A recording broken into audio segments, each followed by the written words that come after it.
My dear students, welcome to Karnataka LMS video series of first BCom first semester, Bangalore North University, for the subject Management Principles and Applications. This is the fourth session. In this session, let us discuss about the scope of management. ನಿರ್ವಹಣಾ ವ್ಯಾಪ್ತಿಯ ಬಗ್ಗೆ ನಾವು ನೋಡೋಣ. Myself, Narsappa PR. Scope of management. ನಿರ್ವಹಣಾ ವ್ಯಾಪ್ತಿ ಅಂತ ಕರಿಬಹುದು ನಾವು.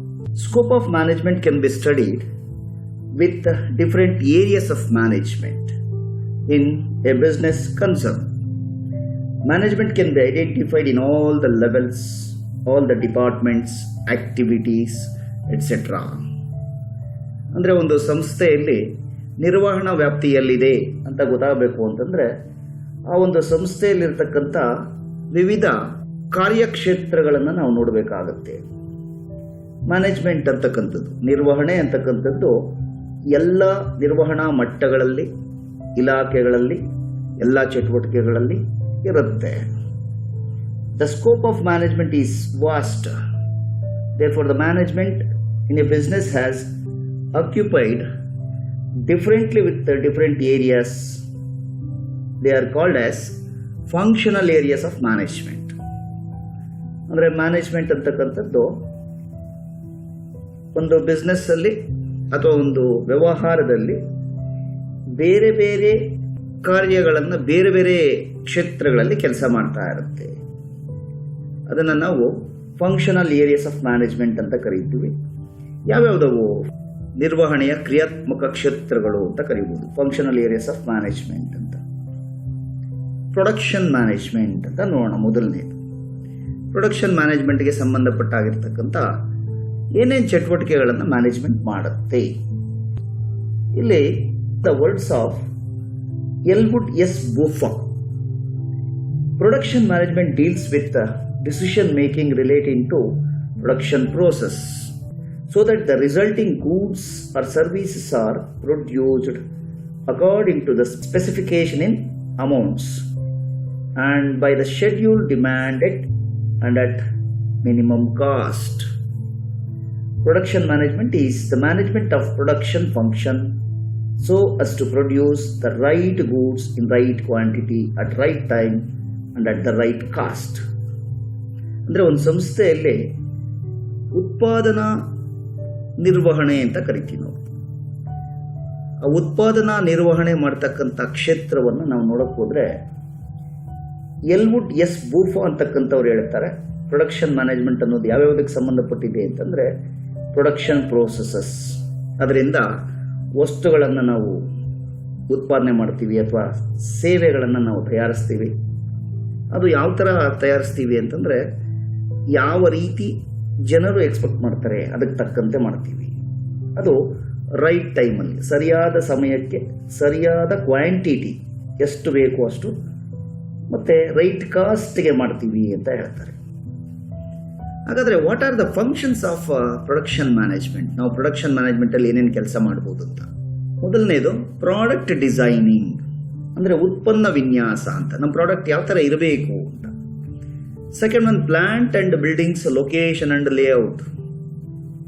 We have to arrange the plant buildings at right place in a systematic manner. ಯಂತ್ರೋಪಕರಣಗಳು ಮತ್ತು ಕಟ್ಟಡಗಳನ್ನು ಸ್ಥಳ ಮತ್ತು ವಿನ್ಯಾಸವನ್ನು ಮಾಡ್ತಕ್ಕಂಥದ್ದು. ಪರ್ಚೇಸ್ ಅಂಡ್ ಸ್ಟೋರೇಜ್ ಆಫ್ ಮೆಟೀರಿಯಲ್ಸನ್ನು ಕೊಂಡ್ಕೊಳ್ಬೇಕು, ಖರೀದಿ ಮಾಡಬೇಕು. ಹಾಗೆ ಅದನ್ನು ಸಂಗ್ರಹಣೆ, ಗೋಡೌನ್ಸಲ್ಲಿ ಸಂಗ್ರಹಣೆ ಮಾಡತಕ್ಕಂಥ ಕೆಲಸ.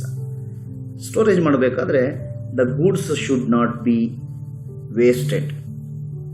ಸೊ ಸರಿಯಾದಂಥ ರೀತಿಯಲ್ಲಿ ವಸ್ತುಗಳನ್ನು ಖರೀದಿ ಮಾಡೋದು, ಹಾಗೇನೆ ಅದನ್ನು ಸಂಗ್ರಹ ಮಾಡಬೇಕು, ಯಾವುದೇ ರೀತಿ ಕೆಡದಂತೆ ಸಂಗ್ರಹ ಮಾಡಬೇಕಾಗುತ್ತೆ.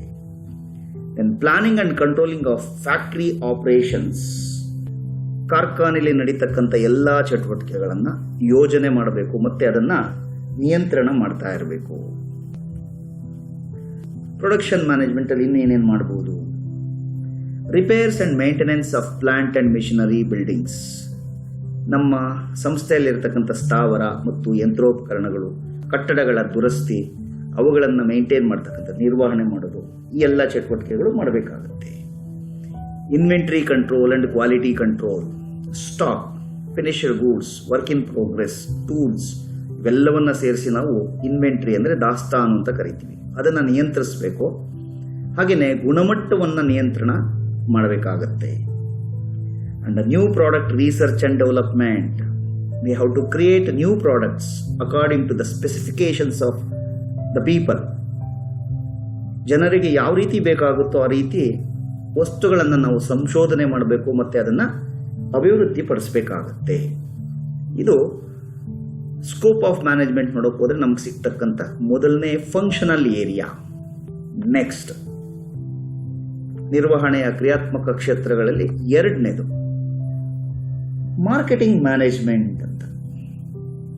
ಸೊ ಮಾರ್ಕೆಟಿಂಗ್ ಮ್ಯಾನೇಜ್ಮೆಂಟಲ್ಲಿ ಏನೇನು ಮಾಡ್ತೀವಿ ಇಲ್ಲೆಲ್ಲ ನೋಡ್ತಾ ಇದ್ದೀವಿ ನಾವು. Promotion, pricing, customer support service, branding, packing, labelling, ಇಲ್ಲೆಲ್ಲ ನೋಡ್ತಾ ಇದ್ದೀವಿ. ಈ ಕಾರ್ಯಗಳೆಲ್ಲ ಕೂಡ ಮಾಡಬೇಕಾಗುತ್ತೆ ನಾವು. ಮಾರ್ಕೆಟಿಂಗ್ ಮ್ಯಾನೇಜ್ಮೆಂಟ್, ಮಾರುಕಟ್ಟೆ ಪ್ರಕ್ರಿಯೆ ನಿರ್ವಹಣೆ, ಇದೊಂದು ಕಾರ್ಯಕ್ಷೇತ್ರ. It's A functional area. Marketing management is concerned with planning, organizing, directing and controlling the activities related to marketing of the products and services of the organization. ಅಂದರೆ ಒಂದು ಸಂಸ್ಥೆಗೆ ಸಂಬಂಧಪಟ್ಟಿರ್ತಕ್ಕಂಥ ವಸ್ತು ಅಥವಾ ಸೇವೆಗಳನ್ನು ಯೋಜನೆ ಮಾಡೋದು, ಸಂಘಟಿಸೋದು, ನಿರ್ದೇಶನ ಮಾಡಿ ಮತ್ತೆ ನಿಯಂತ್ರಣ ಮಾಡತಕ್ಕಂಥ ಚಟುವಟಿಕೆಗಳನ್ನು ಮಾಡಬೇಕು. ವಸ್ತು ಅಥವಾ ಸೇವೆಗೆ ಸಂಬಂಧಪಟ್ಟಿರ್ತಕ್ಕಂಥ ಚಟುವಟಿಕೆಗಳು. ಅಲ್ಲೊಬ್ಬ ಪರ್ಸನ್ ಇರ್ತಾನೆ, who is called marketing manager, who is responsible for product, price, structure, promotional activities and distribution system. ಅಂದರೆ ಆ ಮಾರ್ಕೆಟಿಂಗ್ ಮ್ಯಾನೇಜರ್ ಅಂತಕ್ಕಂಥವನು ವಸ್ತು ಮತ್ತು ಅದರ ಬೆಲೆ, ಅದರ ರಚನೆ, ಅದನ್ನು ಜನರಿಗೆ ತಲುಪಿಸುವಂಥ ವಿಧಾನಗಳು, ಪ್ರಮೋಷನಲ್ ಆಕ್ಟಿವಿಟೀಸ್ ಮತ್ತು ಡಿಸ್ಟ್ರಿಬ್ಯೂಷನ್ ಚಾನಲ್ಸ್ ಯಾವ ಥರ ಇರಬೇಕು, ಇವುಗಳನ್ನೆಲ್ಲ ಕೂಡ ಹೇಳುತ್ತಾರೆ. ಈ ಎಲ್ಲ ಚಟುವಟಿಕೆಗಳು ಏನು ಮಾಡುತ್ತೆ ಅಂತಂದರೆ which constitute the core of the company's marketing system. So ಇವು ಮೋಸ್ಟ್ ಇಂಪಾರ್ಟೆಂಟ್ 4Ps ಅಂತ ಕರಿತೀವಿ. Product, price, promotion and physical distribution ಅಥವಾ ಪ್ಲೇಸ್ ಆಫ್ ಡಿಸ್ಟ್ರಿಬ್ಯೂಷನ್ ಅಂತ. ಇವು very important elements of marketing ಅಂತ ಹೇಳ್ತೀವಿ ನಾವು.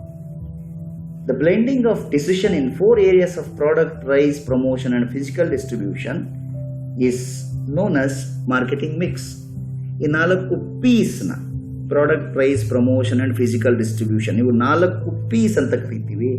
ಇವುಗಳನ್ನು ಎಲಿಮೆಂಟ್ಸ್ ಆಫ್ ಮಾರ್ಕೆಟಿಂಗ್ ಮಿಕ್ಸ್ ಅಂತ ಕೂಡ ಕರಿತೀವಿ. It means the identification of consumer needs and supplying the goods and services according to their needs. ಜನರಿಗೆ ಯಾವ ರೀತಿ ವಸ್ತುಗಳು ಬೇಕು ಅದನ್ನು ಗುರುತಿಸಿ ಅವುಗಳನ್ನು ಅವರಿಗೆ ತಲುಪಿಸುವಂಥ ಕೆಲಸ ಮಾಡ್ತಕ್ಕಂಥದ್ದು ಮಾರ್ಕೆಟಿಂಗ್ ಮ್ಯಾನೇಜ್ಮೆಂಟ್ ಕೆಲಸ. As a marketing manager, the area of marketing occupies so many activities. ಯಾವ್ಯಾವುದವು? Conducting marketing research for identifying the needs of the consumers. ಸಂಶೋಧನೆ ನಡೆಸೋದು ಮತ್ತು ಗ್ರಾಹಕರ ಅಗತ್ಯಗಳನ್ನು ಗುರುತಿಸೋದು. ಎರಡನೇದು planning and developing suitable products. Plan ಮಾಡಬೇಕು ಮತ್ತು ಅದಕ್ಕೆ ತಕ್ಕಂತೆ ವಸ್ತುಗಳನ್ನು ನಾವು ಅಭಿವೃದ್ಧಿ ಪಡಿಸಬೇಕು. ಸೂಕ್ತವಾದ ಉತ್ಪನ್ನಗಳನ್ನು ಯೋಜನೆ ಮಾಡೋದು ಮತ್ತು ಅದನ್ನು ಅಭಿವೃದ್ಧಿ ಪಡಿಸಬೇಕಾಗುತ್ತೆ. ಫಿಕ್ಸಿಂಗ್ ದ ಅಪ್ರೋಪ್ರಿಯೇಟ್ ಪ್ರೈಸ್, ಅದಕ್ಕೆ ಸೂಕ್ತ ಬೆಲೆಗಳನ್ನು ನಿಗದಿಪಡಿಸಬೇಕು ನಮ್ಮ ಪ್ರಾಡಕ್ಟ್ ಅಥವಾ ಸೇವೆಗೆ. ಆ ಬೆಲೆ ಯಾವ ಥರ ಇರಬೇಕು ಅಂತಂದರೆ ಸಂಸ್ಥೆಗೆ ಲಾಭ ತರುವಂತಿರಬೇಕು, ಗ್ರಾಹಕರಿಗೆ ಕಡಿಮೆ ಬೆಲೆಗೆ ಚೆನ್ನಾಗಿರ್ತಕ್ಕಂಥ ಪ್ರಾಡಕ್ಟ್ ತಲುಪುತ್ತಿದೆ ಅಂತ ಅನ್ನಿಸ್ಬೇಕಾಗತ್ತೆ ಅವರಿಗೆ. Selecting the right channel of distribution, ನಮ್ಮ ವಸ್ತು ಗ್ರಾಹಕರಿಗೆ ತಲುಪಬೇಕಾದ್ರೆ we have to select the right channel of distribution. There are 2 types of channels of distribution, one direct channel and another is indirect channel. Direct channel ಅಲ್ಲಿ V reach the customer directly, ನಮ್ಮ ವಸ್ತುವನ್ನು ಗ್ರಾಹಕನಿಗೆ ನಾವೇ ನೇರವಾಗಿ ಮಾರ್ತೀವಿ. ಅಥವಾ ಮಧ್ಯದಲ್ಲಿ middle ಮನ್ಸ್, ವಿ ಕ್ಯಾನ್ ಇನ್ಕ್ಲೂಡ್ ಮಿಡ್ಲ್ ಮನ್ಸ್ like wholesalers, retailers, agents, commission agents, ಅವ್ರನ್ನ ಸೇರಿಸ್ಕೊಂಡು ಇಂಡೈರೆಕ್ಟ್ ಚಾನಲ್ನ ಸರಿಯಾದ ವಿತರಣಾ ಮಾರ್ಗವನ್ನು ಆಯ್ಕೆ ಮಾಡ್ಕೋಬೇಕಾಗುತ್ತೆ. ಮತ್ತೆ ನಮ್ಮ ವಸ್ತು ಯಾವುದಿದೆ, ಅದರ ಬೆಲೆ ಏನು ಅಂತ ಜನರಿಗೆ ತಿಳಿಸಬೇಕಾದ್ರೆ we have to go for certain promotional activities like advertising, salesmanship, sales promotion and publicity. ಜಾಹೀರಾತು ನೀಡೋದು ಅಥವಾ ಮಾರಾಟಗಾರಿಕೆ, ಮಾರಾಟ ಅಭಿವೃದ್ಧಿ ಕಾರ್ಯಕ್ರಮ ಅಥವಾ ಪ್ರಚಾರ. ಇದು 4 ಇಂಪಾರ್ಟೆಂಟ್ ಎಲಿಮೆಂಟ್ಸ್ ಆಫ್ ಪ್ರಮೋಷನ್. ನಮ್ಮ ವಸ್ತು ಜನರಿಗೆ ತಲುಪೋದಕ್ಕೆ ಮೊದಲು ಅವರಿಗೆ ತಿಳಿಸ್ಬೇಕಾಗುತ್ತೆ, ಆ ಕಾರ್ಯಕ್ರಮಗಳನ್ನು ಮಾಡಬೇಕಾಗುತ್ತೆ. ಇವು most important functions of A marketing manager. So marketing ಅಲ್ಲಿ ಮ್ಯಾನೇಜ್ಮೆಂಟ್ ಅನ್ನೋದು ತಿಳ್ಕೊಂಡಾಗ ಅಥವಾ ಮ್ಯಾನೇಜ್ಮೆಂಟ್ ಅನ್ನೋದು ಬಳಸಿದ್ರೆ ಈ ಚಟುವಟಿಕೆಗಳನ್ನು ಮಾಡಬೇಕಾಗುತ್ತೆ. These are the functions which we have to conduct in management as the area of marketing is concerned. Next, ಇನ್ನೊಂದು ಏರಿಯಾ ನೋಡೋಣ ನಾವು, ದಟ್ ಈಸ್ ಫಿನಾನ್ಷಿಯಲ್ ಮ್ಯಾನೇಜ್ಮೆಂಟ್. ನೋಡಿ, ನಾವು ನೋಡ್ತಾ ಇದ್ದೀವಿ ಇಲ್ಲಿ ಸುಮಾರು ಚಟುವಟಿಕೆಗಳನ್ನು ಮಾಡಬೇಕಾಗುತ್ತೆ ಫಿನಾನ್ಷಿಯಲ್ ಮ್ಯಾನೇಜರ್ ಆಗಿ. ಫಿನಾನ್ಷಿಯಲ್ ಮ್ಯಾನೇಜ್ಮೆಂಟ್ ಏನೇನು ಇನ್ವಾಲ್ವ್ ಆಗುತ್ತೆ ಅಂತಂದ್ರೆ, it involves managerial activities like procurement and utilization of funds for business purposes,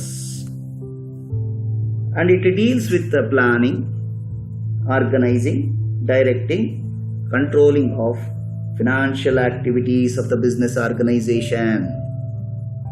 The scope of financial management is very very wide. ಅಂದರೆ ಒಂದು ಸಂಸ್ಥೆಯಲ್ಲಿ ಹಣ ಎಷ್ಟು ಬೇಕಾಗುತ್ತೆ ಅಂತ ಅಂದಾಜಿಸೋದು, ಹಣವನ್ನು ತರೋದು, ಅವುಗಳನ್ನು ಬಳಸ್ತಕ್ಕಂಥ ಕೆಲಸಗಳು. ಆಮೇಲೆ ಎಲ್ಲಿಂದ ಹಣವನ್ನು ತರಬೇಕಾಗುತ್ತೆ, selecting the right source of funds, ಆ ನಿಧಿಯ ಮೂಲಗಳು ಎಲ್ಲಿಂದ ನಾವು ತರಬೇಕಾಗುತ್ತೆ ಅನ್ನೋದು ಡಿಸೈಡ್ ಮಾಡಬೇಕಾಗುತ್ತೆ. Raising the needed funds at right time. We can bring the money from banks, financial institutions, money lenders, but it should be at right time. We have to provide the money to the business organisation. That is one more important activity of financial manager. Thereafter ಆ ಹಣವನ್ನು ನಾವು ಸರಿಯಾದ ರೀತಿಯಲ್ಲಿ ಸರಿಯಾದ ಸಮಯಕ್ಕೆ ತರ್ತೀವಿ. ಅದನ್ನ ಸರಿಯಾದಂಥ ರೀತಿಯಲ್ಲಿ we have to allocate properly and use of funds with safety and liquidity of funds. ತಂದಿರತಕ್ಕಂಥ ಹಣವನ್ನು ಸರಿಯಾದ ರೀತಿಯಲ್ಲಿ ವಿಭಾಗ ಮಾಡಬೇಕು. There will be variety of assets we need. Fixed assets ಇರುತ್ತೆ, ಕರೆಂಟ್ ಅಸೆಟ್ಸ್ ಇರುತ್ತೆ, ನಮ್ಮದೇ ಆದಂಥ ಒಂದಷ್ಟು ಪಾಲಿಸೀಸ್ ಇರುತ್ತವೆ. ಅಲ್ಲಿ ನಾವು ಹಣವನ್ನು ಇನ್ವೆಸ್ಟ್ ಮಾಡಬೇಕಾದ್ರೆ ಈ ಅಸೆಟ್ಸ್ ಅಲ್ಲಿ ಅಲೋಕೇಟ್ ಮಾಡಬೇಕಾದ್ರೆ ನಾವು ತಂದಿರತಕ್ಕಂಥ funds we have to give priority to safety of our funds and also liquidity of our funds. ನಮ್ಮ ಹಣ ಆಸ್ತಿಗಳಲ್ಲಿ ನಾವು ಇನ್ವೆಸ್ಟ್ ಮಾಡಿದಾಗ ಅದು ನಮಗೆ ಸೇಫ್ ಆಗಿ ವಾಪಸ್ ಬರುತ್ತೆ ಅನ್ನೋ ಒಂದು ಗ್ಯಾರಂಟಿ ಇರಬೇಕು. ಅಷ್ಟೇ ಅಲ್ಲ, ಇಟ್ ಶುಡ್ ಹ್ಯಾವ್ ಲಿಕ್ವಿಡಿಟಿ. ನಾವು ಅದನ್ನು ಬಳಸ್ಕೊಂಡು ನಮಗೆ ಬೇಕು ಅಂದಾಗ ಅದು ಹಣದ ರೂಪದಲ್ಲಿ ಬದಲಾವಣೆ ಆಗುವಂತಿರಬೇಕು. ದಟ್ ಈಸ್ ಕಾಲ್ಡ್ ಲಿಕ್ವಿಡಿಟಿ, ದ್ರವ್ಯತೆ ಅಂತ ಕರಿತೀವಿ ನಾವು ಅದನ್ನು. Profit planning. Once we brought money from banks, financial institutions, outside money or may be our own money, that should yield some profit to the organisation. ನಾವು ಹಾಕಿರ್ತಕ್ಕಂಥ ಬಂಡವಾಳಕ್ಕೆ ಒಂದಷ್ಟು ಲಾಭವನ್ನು ಬರಬೇಕು. ಆ ಲಾಭ ಎಷ್ಟು ಬರಬೇಕು ಇದನ್ನೆಲ್ಲ ಕೂಡ ನಾವು ಯೋಜನೆ ಮಾಡಬೇಕಾಗುತ್ತೆ. So therefore, financial management ಅನ್ನೋದು it is a very big area of management. We have to raise the capital. That capital or that amount should be sufficient. The capital or finance which we have borrowed or brought into the business. ಬಿಸ್ನೆಸ್ಗೆ ತಂದಿರತಕ್ಕಂಥ ಹಣಕಾಸು ಅದಕ್ಕೆ ವೆಚ್ಚ ತಗೊಳ್ತಕ್ಕಂಥದ್ದು ಜಾಸ್ತಿ ಆಗಬಾರ್ದು. We have budgeting program. And also we must make some important policies as regards borrowing. ಅದನ್ನು ನಾವು borrowing policies ಅಂತ ಕರಿತೀವಿ. ಆಮೇಲೆ ಡಿವಿಡೆಂಡ್ ಪಾಲಿಸೀಸ್ ಮಾಡಬೇಕಾಗುತ್ತೆ. Therefore, financial management is concerned with the procurement and utilization of funds in a very proper way. The primary objective of financial management is to maximize the owner's wealth, the owner's funds. ನಮ್ಮ ಸಂಸ್ಥೆಯ ಯಜಮಾನರು ಹಾಕಿರ್ತಕ್ಕಂಥ ಬಂಡವಾಳಕ್ಕೆ ಬೆಲೆಯನ್ನು ಹೆಚ್ಚಿಸುವಂತೆ ನಾವು ನೀತಿ ನಿಯಮಾವಳಿಗಳನ್ನು ರೂಪಿಸಿಕೊಂಡು ನಮ್ಮ ಸಂಸ್ಥೆಯನ್ನು ಅಭಿವೃದ್ಧಿಪಡಿಸಬೇಕು. ಇದು ಫಿನಾನ್ಷಿಯಲ್ ಏರಿಯಾ ಅಲ್ಲಿ ಮ್ಯಾನೇಜ್ಮೆಂಟನ್ನು ಬಳಸಿಕೊಂಡು ಮಾಡ್ತಕ್ಕಂಥ ಚಟುವಟಿಕೆಗಳಾಗಿರ್ತವೆ. ನೆಕ್ಸ್ಟ್ ಒನ್ HRM ಅಂತ, ಹ್ಯೂಮನ್ ರಿಸೋರ್ಸ್ ಮ್ಯಾನೇಜ್ಮೆಂಟ್ ಅಂತ. ಹ್ಯೂಮನ್ ಅಂತಂದ್ರೆ ಮನುಷ್ಯರು, ಮಾನವ ಸಂಪನ್ಮೂಲ ನಿರ್ವಹಣೆ ಅಂತ ಕರಿತೀವಿ. ಹ್ಯೂಮನ್ ರಿಸೋರ್ಸ್ ಮ್ಯಾನೇಜ್ಮೆಂಟ್ ಅಂತಂದ್ರೆ ಏನು? It means the planning, organising, controlling of the people in a business. The human resource manager procures, develops, maintains, integrates the human resources. ಇಲ್ಲಿ ವಾಟ್ ಈಸ್ ಹ್ಯೂಮನ್ ರಿಸೋರ್ಸ್ ಅಂತಂದ್ರೆ ದ ಪೀಪಲ್ ಅಟ್ ವರ್ಕ್. ಕೆಲಸ ಮಾಡ್ತಾ ಇರತಕ್ಕಂಥ ಜನರನ್ನ ನಾವು human resource ಅಂತ ಕರಿತೀವಿ ಒಂದು ಸಂಸ್ಥೆಯಲ್ಲಿ. ಸೊ ಅವರನ್ನ ನಾವು ಯೋಜನೆ ಮಾಡಬೇಕು, ಅವರನ್ನ ನಮ್ಮ ಸಂಸ್ಥೆಗೆ ಆಹ್ವಾನಿಸಬೇಕು, ಅವರನ್ನು ನಾವು ಆಯ್ಕೆ ಮಾಡಬೇಕು, ಅವರನ್ನ ಸೌಹಾರ್ದಯುತವಾಗಿ ಸಂಸ್ಥೆಯಲ್ಲಿ ಎಲ್ಲ ಚಟುವಟಿಕೆಗಳಲ್ಲಿ ಬಳಸ್ಕೋಬೇಕಾಗತ್ತೆ. ಆಮೇಲೆ ಅವರಿಂದ ಒಳ್ಳೆಯ ಕೆಲಸವನ್ನು ಪಡೆದು ಸಂಸ್ಥೆಗೆ ಲಾಭ ಬರತಕ್ಕಂಥ ರೀತಿಯಲ್ಲಿ ಮಾಡಬೇಕಾಗತ್ತೆ. ಹಾಗಾದರೆ what are the real activities we will going to do? Human resource planning ಅಥವಾ ಮ್ಯಾನ್ ಪವರ್ ಪ್ಲಾನಿಂಗ್ ಅಂತ. ನಮಗೆ ಸಂಸ್ಥೆಗೆ ಎಷ್ಟು ಜನ ಬೇಕೋ ಅದನ್ನು ಯೋಚನೆ ಮಾಡಬೇಕಾಗುತ್ತೆ. ಎರಡನೇದು ರಿಕ್ರೂಟ್ಮೆಂಟ್, ನೇಮಕಾತಿ ಅಂತ ಕರಿತೀವಿ. We have to invite the people to our organisation by providing what are all the jobs available in our organisation in the means of advertising. ಜಾಹೀರಾತು ಮುಖಾಂತರ, ಟಿವಿ ಅಥವಾ ರೇಡಿಯೋ ಮುಖಾಂತರ ಅಥವಾ ಪೋಸ್ಟರ್ಗಳ ಮುಖಾಂತರ ನಮ್ಮ ಸಂಸ್ಥೆಯಲ್ಲಿ ಇತರ ಪೋಸ್ಟ್ ಖಾಲಿ ಇದೆ, ಬನ್ನಿ ನಮ್ಮ ಸಂಸ್ಥೆಗೆ ಕೆಲಸಕ್ಕೆ ಬನ್ನಿ ಅಂತ ರಿಕ್ರೂಟ್ಮೆಂಟ್ ಮಾಡೋದು, ಆಹ್ವಾನ ಕೊಡೋದು, ನೇಮಕಾತಿಗೆ ಆಹ್ವಾನ ಕೊಡೋದು. Next one selection. We have to select the people who have applied for the jobs in our organisation by scientific methods. ಅವ್ರಿಗೆ ಇಂಟರ್ವ್ಯೂಸ್ ಮಾಡ್ತೀವಿ, ರಿಟರ್ನ್ ಟೆಸ್ಟ್ ಮಾಡ್ತೀವಿ, ಅವೆಲ್ಲ ಮಾಡೋದ್ರ ಮುಖಾಂತರ ಅವ್ರನ್ನ ಆಯ್ಕೆ ಮಾಡ್ತೀವಿ ನಾವು. We have to provide the training and development to the people who are selected for the jobs in our organisation. ನಮ್ಮ ಸಂಸ್ಥೆಯಲ್ಲಿ ಇರತಕ್ಕಂಥ ಕೆಲಸ ಕಾರ್ಯಗಳಿಗೆ ನಾವು ಅವ್ರನ್ನ ಆಯ್ಕೆ ಮಾಡಿರ್ತೀವಿ. ಅವ್ರಿಗೆ ತರಬೇತಿ ಮತ್ತು ಅಭಿವೃದ್ಧಿ ಕಾರ್ಯಕ್ರಮಗಳ ಮುಖಾಂತರ ನಮ್ಮ ಸಂಸ್ಥೆಯಲ್ಲಿ ಕೆಲಸವನ್ನ ಮಾಡುವಂತೆ ಮಾಡಬೇಕಾಗತ್ತೆ. ಪರ್ಫಾರ್ಮೆನ್ಸ್ ಅಪ್ರೈಸಲ್ ಅಂತ, ವ್ಯಕ್ತಿಗಳು ಆಯ್ಕೆ ಆದಮೇಲೆ ಅವರ ಕೆಲಸದಲ್ಲಿ ಎಷ್ಟು ಕಾರ್ಯಕ್ಷಮತೆಯನ್ನು ಹೊಂದಿದ್ದಾರೆ ಅಂತ ಅದನ್ನ we have to analyse, appraise, measure, evaluate. ಅವರ ಕೆಲಸವನ್ನು ನಾವು ಮೌಲ್ಯಮಾಪನ ಮಾಡಬೇಕು. ಯಾರು ಚೆನ್ನಾಗಿ ಮಾಡ್ತಾ ಇದ್ದಾರೆ, ಯಾರು ಚೆನ್ನಾಗಿ ಮಾಡ್ತಾ ಇಲ್ಲ ಅಂತ. ಅದನ್ನು ನಾವು ಪರ್ಫಾರ್ಮೆನ್ಸ್ ಅಪ್ರೈಸಲ್ ಅಂತ ಕರಿತೀವಿ. Thereafter promotions and transfers. ತುಂಬ ಚೆನ್ನಾಗಿ ಕೆಲಸ ಮಾಡ್ತಕ್ಕಂಥವ್ರನ್ನ ಕೆಳಗಡೆ ಲೆವೆಲ್ ಇಂದ ಮೇಲ್ವರ್ಗದ ಜಾಬ್ಗೆ ಪ್ರಮೋಷನ್ಸ್ ಕೊಡ್ತೀವಿ, ಬಡ್ತಿ ಅಂತ ಕರಿತೀವಿ ನಾವು ಅದನ್ನ. ಕೆಲವ್ರನ್ನ ಇನ್ನೊಂದು ಯೂನಿಟ್ ಅಲ್ಲಿ ಚೆನ್ನಾಗಿ ಕೆಲಸ ಮಾಡಬೇಕಾಗುತ್ತೆ, ಇಲ್ಲಿರ್ತಕ್ಕಂಥವ್ರನ್ನ ಬೇರೆ ಕಡೆ ಟ್ರಾನ್ಸ್ಫರ್ ಮಾಡ್ತೀವಿ ನಾವು. ಇಲ್ಲಿ ಚೆನ್ನಾಗಿ ಕೆಲಸ ಮಾಡ್ತಿದ್ರೆ ಬೇರೆ ಕಡೆ ಅಲ್ಲಿ ಕೂಡ ನಾವು ಡೆವಲಪ್ ಮಾಡಿ ನೀವು ಅಂತ ಟ್ರಾನ್ಸ್ಫರ್ ಮಾಡ್ತೀವಿ ನಾವು. ದೆನ್ ಕಾಂಪೆನ್ಸೇಷನ್, ಅದನ್ನ ನಾವು ಸಂಭಾವನೆ ಅಂತ ಕರಿತೀವಿ, ಪರಿಹಾರ ಅಂತ ಹೇಳ್ಬೋದು. ವೇಜಸ್ಸು, ಸ್ಯಾಲರಿ, ಬೋನಸ್ಸು ಇವೆಲ್ಲ ಕೊಡ್ತೀವಿ ಆಯ್ಕೆ ಮಾಡಿರ್ತಕ್ಕಂಥವ್ರಿಗೆ ಅವ್ರ ಕೆಲಸಕ್ಕೆ ತಕ್ಕಂತೆ. That is called compensation management ಅಂತ ಕರಿತೀವಿ. It is A part of human resource management. Again employee welfare. ನಾವು ಜನರನ್ನ ಆಯ್ಕೆ ಮಾಡ್ಕೊಂಡಿದ್ದೀವಿ ಹ್ಯೂಮನ್ ರಿಸೋರ್ಸ್ ಮ್ಯಾನೇಜ್ಮೆಂಟ್ ಏರಿಯಾಲ್ಲಿ. ಅವ್ರಿಗೆ ಬೇಕಾಗಿರ್ತಕ್ಕಂಥ ಸಂಭಾವನೆ ಕೊಟ್ಟರೆ ಸಾಲದು, ಸ್ಯಾಲರಿ ವೇಜಸ್ ಮಾತ್ರ ಕೊಟ್ಟರೆ ಸಾಲದು. We have to provide certain facilities for the welfare of the organisational people. ನಮ್ಮ ಸಂಸ್ಥೆಯಲ್ಲಿ ಇರತಕ್ಕಂಥ ವ್ಯಕ್ತಿಗಳೆಲ್ಲರಿಗೂ ಒಳ್ಳೇದಾಗೋದಕ್ಕೋಸ್ಕರ, ಅವ್ರು ತುಂಬ ಚೆನ್ನಾಗಿರೋದಕ್ಕೋಸ್ಕರ we have to provide very good canteen, we have to provide very good work environment, we have to give gloves. ತುಂಬ ಕಷ್ಟಕರವಾದಂಥ ಸನ್ನಿವೇಶಗಳಲ್ಲಿ ಕೆಲಸ ಮಾಡ್ತಕ್ಕಂಥವ್ರಿಗೆ ಕೈಗೆ ಗ್ಲೌಸಸ್ ಕೊಡಬೇಕಾಗುತ್ತೆ, ಕಾಲಿಗೆ ಶೂಸ್ ಕೊಡಬೇಕಾಗುತ್ತೆ. Because the employee safety is very very important. ಅವ್ರ ಯೋಗಕ್ಷೇಮನ ನೋಡ್ಕೋಬೇಕು, ಅವ್ರಿಗೆ ಕ್ಯಾಂಟೀನ್ಸನ್ನು ಕೊಡಬೇಕು, ಚೆನ್ನಾಗಿರ್ತಕ್ಕಂಥ ವಸತಿಗಳನ್ನು ಕೊಡಬೇಕಾಗುತ್ತೆ, ಅವ್ರಿಗೆ ತುಂಬ ಚೆನ್ನಾಗಿರ್ತಕ್ಕಂಥ ಕುಡಿಯೋ ನೀರಿನ ಸೌಲಭ್ಯ ಕೊಡಬೇಕಾಗುತ್ತೆ. We have to provide very good fundamental facilities like toilets and all, rest rooms. Next one maintaining personal records. ಆ ವ್ಯಕ್ತಿಗಳು ನಮ್ಮ ಸಂಸ್ಥೆಯಲ್ಲಿ ಬಂದಿದ್ದಾರೆ, ಯಾರ್ಯಾರು ಬಂದಿದ್ದಾರೆ, ಅವ್ರು ಏನೇನು ಕೆಲಸ ಮಾಡ್ತಿದ್ದಾರೆ, ಅವ್ರು ಎಷ್ಟು ಪ್ರೊಡ್ಯೂಸ್ ಮಾಡ್ತಾ ಇದ್ದಾರೆ, ಅವ್ರಿಗೆ ಸಂಬಳಗಳು ಎಷ್ಟು ಕೊಡಬೇಕಾಗುತ್ತೆ, ಎಲ್ಲವನ್ನ ರೆಕಾರ್ಡ್ಸನ್ನು ಮೇಂಟೈನ್ ಮಾಡಬೇಕಾಗತ್ತೆ. ಲೈಕ್ ವೈಸ್ ಸುಮಾರು ಕೆಲಸಗಳನ್ನು ನಾವು ಮಾಡಬೇಕಾಗುತ್ತೆ ಹ್ಯೂಮನ್ ರಿಸೋರ್ಸ್ ಮ್ಯಾನೇಜರ್ ಆಗಿ. Next another functional area, office management ಅಂತ, ಕಚೇರಿ ನಿರ್ವಹಣೆ ಅಂತ ಕರಿತೀವಿ ನಾವು ಅದನ್ನ. ಸೊ ಇಲ್ಲೊಂದು ಪಿಕ್ಚರ್ ನೋಡ್ತಾ ಇದ್ದೀರಿ. ಅಕೌಂಟೆಂಟ್ ಇರ್ತಾರೆ, ಬ್ಯಾಲೆನ್ಸಿಂಗ್ ಮಾಡಬೇಕಾಗುತ್ತೆ, ಆಫೀಸ್ ಬಡ್ಜೆಟ್ಸ್ ಪ್ರಿಪೇರ್ ಮಾಡಬೇಕಾಗುತ್ತೆ, ರಿಪೋರ್ಟ್ಸನ್ನು ಕೊಡಬೇಕಾಗುತ್ತೆ ಬೋರ್ಡ್ ಆಫ್ ಡೈರೆಕ್ಟರ್ಸ್ಗೆ. ಸೂಪರ್ವೈಸಿಂಗ್ ಸ್ಟಾಫ್ ಇರ್ತಾರೆ, ಅವ್ರಿಗೆ ಸ್ಟೇಷನರಿ ನೋಡ್ಕೋಬೇಕು, ಟ್ರಾವೆಲ್ ಅರೇಂಜ್ ಮಾಡಬೇಕು, ಮೀಟಿಂಗ್ಸ್ ಅರೇಂಜ್ ಮಾಡಬೇಕು, ಅಪಾಯಿಂಟ್ಮೆಂಟ್ಸ್ ಮಾಡಬೇಕು. This is another functional area. What are the activities we have to do? Instituting office systems and routines. ಕಚೇರಿ ವ್ಯವಸ್ಥೆಗಳು ಮತ್ತು ದಿನಚರಿಗಳನ್ನು ಸ್ಥಾಪಿಸೋದು.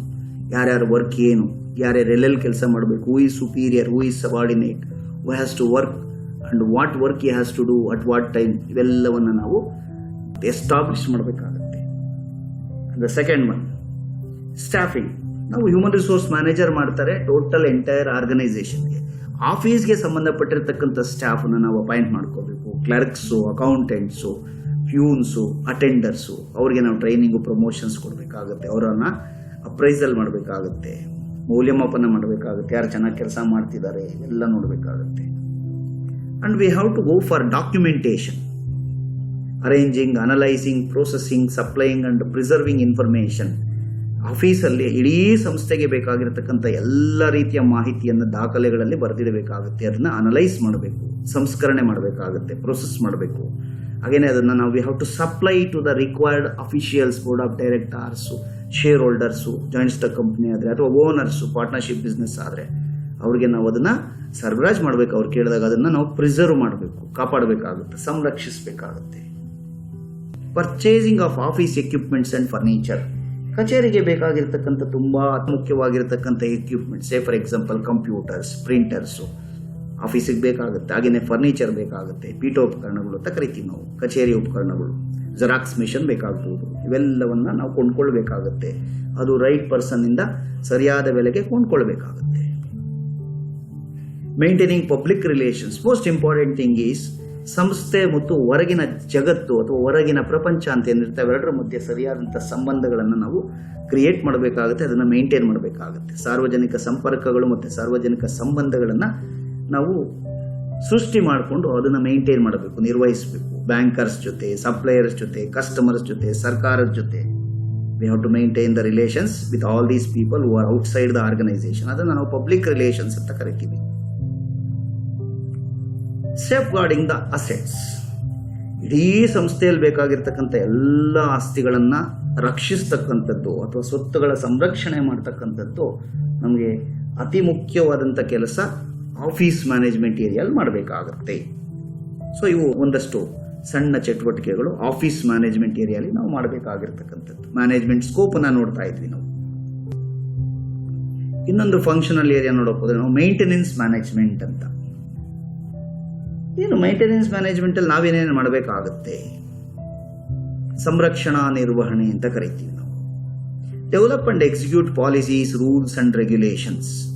ನಾವು ಒಂದಷ್ಟು ನೀತಿ ನಿಯಮಗಳನ್ನು ಮತ್ತೆ ಷರತ್ತುಗಳನ್ನು, ನಿಬಂಧನೆಗಳನ್ನು ಅಭಿವೃದ್ಧಿಪಡಿಸಬೇಕು ಮತ್ತು ಅದನ್ನು ಕಾರ್ಯಗತಗೊಳಿಸಬೇಕು ಸಂಸ್ಥೆಗೆ ಸಂಬಂಧಪಟ್ಟ ಹಾಗೆ. The procedure of maintenance operations shall be done on time. Maintenance of operations, ಅದಕ್ಕೆ ಸಂಬಂಧಪಟ್ಟಿರ್ತಕ್ಕಂಥ ಪ್ರೊಸೀಜರ್ಸ್ ಸರಿಯಾದ ಸಮಯಕ್ಕೆ ನಿರ್ವಹಣೆ ಕಾರ್ಯವಿಧಾನವನ್ನು ಕಾರ್ಯಾಚರಣೆಗೊಳಿಸೋದು ಅಥವಾ ಕಾರ್ಯಗತಗೊಳಿಸಬೇಕಾಗುತ್ತೆ ನಾವು ರೈಟ್ ಟೈಮಲ್ಲಿ. ಏನೇನು ಪ್ರೊಸೀಜರ್ಸ್ ಇರ್ತದೆ, ಏನೇನು ಪ್ರೋಗ್ರಾಮ್ಸ್ ಇರ್ತದೆ, ಅದನ್ನೆಲ್ಲ ಪ್ರತಿಯೊಂದು ಏರಿಯಾಸಲ್ಲೂ ಸರಿಯಾಗಿ ನಡೀತಿದೆಯಾ ಅಂತ ನೋಡಬೇಕಾಗುತ್ತೆ. This is maintenance work. Facility of elevators, escalators, sewers, electric, stores, heating, ventilation, air condition. ನೋಡಿ ಎಷ್ಟೊಂದು ಕೆಲಸಗಳು ಮಾಡಬೇಕಾಗುತ್ತೆ ಸಂಸ್ಥೆಯಲ್ಲಿ. ಅತ್ಯಂತ ಜವಾಬ್ದಾರಿಯುತವಾಗಿ ಫಂಡಮೆಂಟಲ್ ಫೆಸಿಲಿಟೀಸ್ ಕೊಡಬೇಕಾಗುತ್ತೆ. ಮತ್ತು ಎಲೆಕ್ಟ್ರಿಕ್ ಸಪ್ಲೈ ಕರೆಕ್ಟ್ ಆಗಿದೆಯಾ ನೋಡ್ಕೋಬೇಕು. ಸ್ಟೋರ್ಸ್, ಉಗ್ರಾಣ ವ್ಯವಸ್ಥೆ ನೋಡ್ಕೋಬೇಕು. ಹೀಟಿಂಗ್, ಪ್ರೊಡಕ್ಷನ್ ಸೆಕ್ಷನಲ್ಲಿ ಬೇಕಾಗಿರ್ತಕ್ಕಂಥ ಹೀಟಿಂಗ್ ಉಷ್ಣಾಂಶಗಳನ್ನು ನೋಡ್ಕೋಬೇಕು. ವೆಂಟಿಲೇಷನ್, ಒಳ್ಳೆಯ ಗಾಳಿ ಬರ್ತಾ ಇರಬೇಕು, ಒಳ್ಳೆಯ ಬೆಳಕಿರಬೇಕು, ಅದಕ್ಕೆ ವ್ಯವಸ್ಥೆನ ಮಾಡಬೇಕು. ಏರ್ ಕಂಡೀಷನ್ ಸಿಸ್ಟಮ್ ಬೇಕು ಅಂತ ಕಡೆ ಅದನ್ನು ಹವಾನಿಯಂತ್ರಣ ವ್ಯವಸ್ಥೆನ ಮಾಡಬೇಕಾಗತ್ತೆ. Document all the maintenance activities. ಈ ನಿರ್ವಹಣಾ ಚಟುವಟಿಕೆಗಳಿಗೆ ಸಂಬಂಧಪಟ್ಟ ಎಲ್ಲ ದಾಖಲೆಗಳನ್ನು ನಾವು ಮೇಂಟೈನ್ ಮಾಡಬೇಕಾಗತ್ತೆ.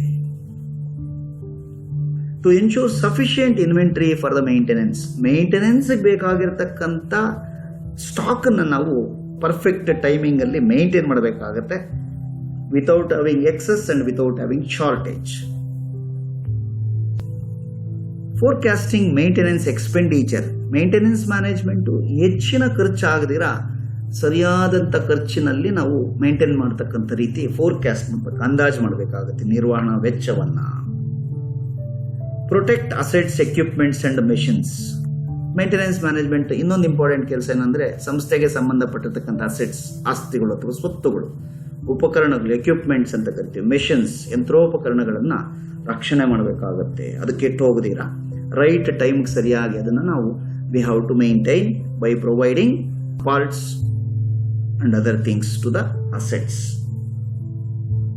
Ensure cost efficient and cost effective Maintenance management, another important activity is that we have to ensure cost efficient and cost effective.